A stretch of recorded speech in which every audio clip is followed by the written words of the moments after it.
Hey folks, welcome back to the channel. Today is May 16th, 2025, and I think it's a good day for a mid-May update. Mid-month updates are something I've done the last month or two. It's not as formal as the month-end garden update, which is where I go bed to bed showing what's going on. This is more of a sort of, what do I see that's notable? It could be a high, it could be a low, but just little changes here and there that we're seeing mid-month that are worth pointing out. And this month, if we want to start with the, let's start with the bad, because I think it is pretty bad, and it's exactly what I didn't want to happen, and it's exactly what's happening, and that's my garlic. So I'll turn the camera around, give you a look at what I'm seeing. So what I see on these plants right now is a lot of dieback on even newer growth that I just don't think should be happening at this point. You can see I've started to take scapes. So the plants are definitely getting old. They're probably a good, this one for example, if I took that scape a day or two ago, I'd say in about 2 to 3 weeks she should come out. I'm thinking no more than 2 weeks just because of how unhealthy the leaves look. Now that doesn't mean I'm not going to get food off of it. It just means that these bulbs probably have an issue with it, most likely garlic mites, which I learned about a week and a half ago. And I think that's what was wrong with my bulbs that came out of the ground early June, and it's why they didn't store well. And that was a seed that I used back in October that's showing these plants now. So I'll take these out in about 2 weeks along with the ones behind me and just figure out what to do at that point. I don't want to invest in the amount of garlic it would take to get 800 plants going, which is about what I try to grow every year. So I've got to see if there's still a way to salvage these, get those mites off so that I can use it as seed stock next year. But this is definitely a garden low light in mid-May. Now, with the exception of that, I'd say there's a lot more highlights. The garden in general is just looking really, really lush. Every bed has something in it, and I posted a video about 3 weeks ago, I think, that stated to that this was the first time that I've had this garden where every bed actually had a planting in it, because I finally got the Bermuda grass under control. The other low light I would say that's pretty significant is the onions. I've talked about them in numerous videos now because our up and down spring that followed a brutally cold winter, I'm losing every onion to bolting at this point. I say every, I think there might be a couple, but when we're talking, 100 plus onions, and I can only find 5 that haven't bolted yet, and I say yet because there's still a good chance they're going to before they fully mature up, I'd call that a pretty significant low light. But onion is not one of the crops this year that I really was overly concerned about. I still just haven't gotten my rhythm on onions yet. But I think 2026 is going to be the year for it. I'm not going to overwinter again. It's just not worth the invested time, knowing that our climate here is so erratic, and our winters can be anywhere from really, really mild, which was the winter of between 23 and 24, and the winter of 24 and 25, which is the one we just had, was just brutally cold. So in general, you can see there's a whole lot of lush growth out here.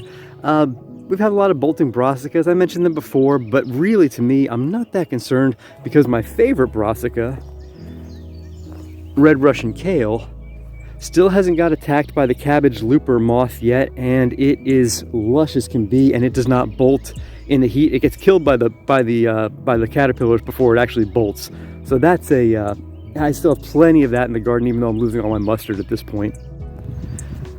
Something else I'm struggling with a bit, and I'm staying semi on top of it, but not really as much as I should, are the weeds. They're not infesting the beds as much as the pathways and wood chipped areas, surprisingly enough. But that's a bit of a pressure for me that I try to get under control before too many of them go to seed. As you can see, we've got a very fair representation of plant varieties on these weeds. Not a whole heck of a lot of Bermuda grass though, because most of that did come out physically by removal the last few years, though there are patches here and there where if a little piece snapped off, it can regrow without an issue. And then we got fun little stuff like this, which I believe is a blackberry sucker that comes off of this plant, and that's Primark Freedom. So I will definitely be pulling that and seeing if I can get him in a little bit of water or potting mix to root up. I've got probably 12 new plants this year by doing that. So yeah, free plants, free food.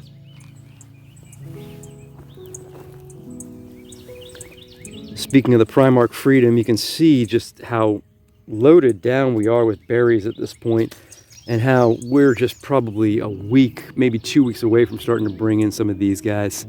And I'm super excited for that. It'll be a nice diversity from the strawberry harvest we've been getting, which has been beyond expectations this year, leading me to the conclusion that next year I've got to probably have about half as many strawberry beds. Without a doubt, one of the other really big highlights I want to point out to you are 4 beds in particular. And that's 2 of my San Marzano tomato beds, my beet bed for transplant, and my radish bed for transplant. And the reason I want to point these out is because all 4 beds came out of 5 trays. I talked about this in a previous video. It was a highlight before too. All of the trays were in really rough shape health-wise. They just didn't look good. The radishes got leggy because they were in the dark for too long when I took a small trip. The beets and the tomatoes, they weren't healthy. And it could have been the compost they were in, which was homemade. Maybe it wasn't nutritious enough for them at the time.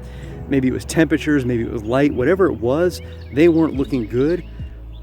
But the solution, I wasn't that worried, because the solution is, and always has been for me, getting them in the ground, assuming they're not going to get kissed too heavily from a frost. And once they're in contact with healthy soil, for the most part, they seem to really recover nicely. As you can see, these 2 tomato beds, if you saw them a month and a half ago when they first went into the ground, they really, those seedlings, they were really small, kind of flopped over, had only a couple of true leaves, and here we are, I think it's probably no more than 45, 50 days later, and they're exactly what you would want a tomato plant to be at this point. Now, this is a determinate variety of San Marzano, which means it sets its fruit pretty much all at once, and then it's done. I don't prune, I don't trellis, I shotgun approach this, where I'm just trying to get as much as I can so that we can blend it up, toss it in the freezer, and call paste tomatoes for sauces for the year done in one go, and then these beds will open back up. Now, I do have a 3rd bed over here that was sown at the same time in cell packs, but it went into the ground later because this was a strawberry bed, and it was an underperforming strawberry bed that I soon realized that I didn't need from a berry quantity. So instead of doing that, I pulled the bed and got these tomatoes into the ground because they were just sitting in cell packs far longer than they needed to.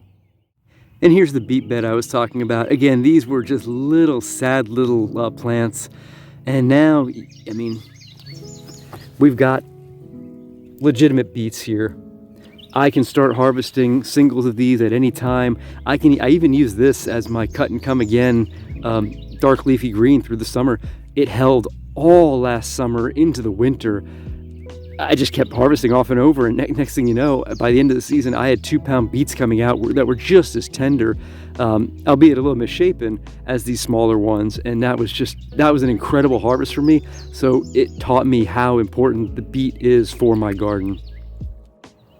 The potato patches beds are doing really well, except for the Colorado potato beetle. It has definitely made its presence known, and it's a daily task for me to stroll up and down these aisles, just smushing everyone that I can find, and the next day finding out I missed a bunch. These 2 are Pontiac Red. I've actually got a playlist that I will link above where I'm showing myself planting them, and I've got month 1 and month 2 done. Month 3 will be the harvest in early mid-June. So it's every 30 days I've been showing a video on the progress of these right now. And this is the radish bed that I was talking about. I've got a video on this I've already posted. It was radish seeds from the Dollar Tree, because this section in the front part of the bed was the only radish seeds I had remaining from last year, so I wanted to get more. And it's the only shop I have really close by, and I didn't want to wait for mail delivery, so I just ran to the Dollar Tree, not even knowing they had radish seeds, and I got this stand out of it here, which I'm going to use for fermenting vegetables, since I'm out of my stock from the winter of fermented vegetables. So that's the mid-month update, folks. Appreciate you watching. Take care. See you in the next one.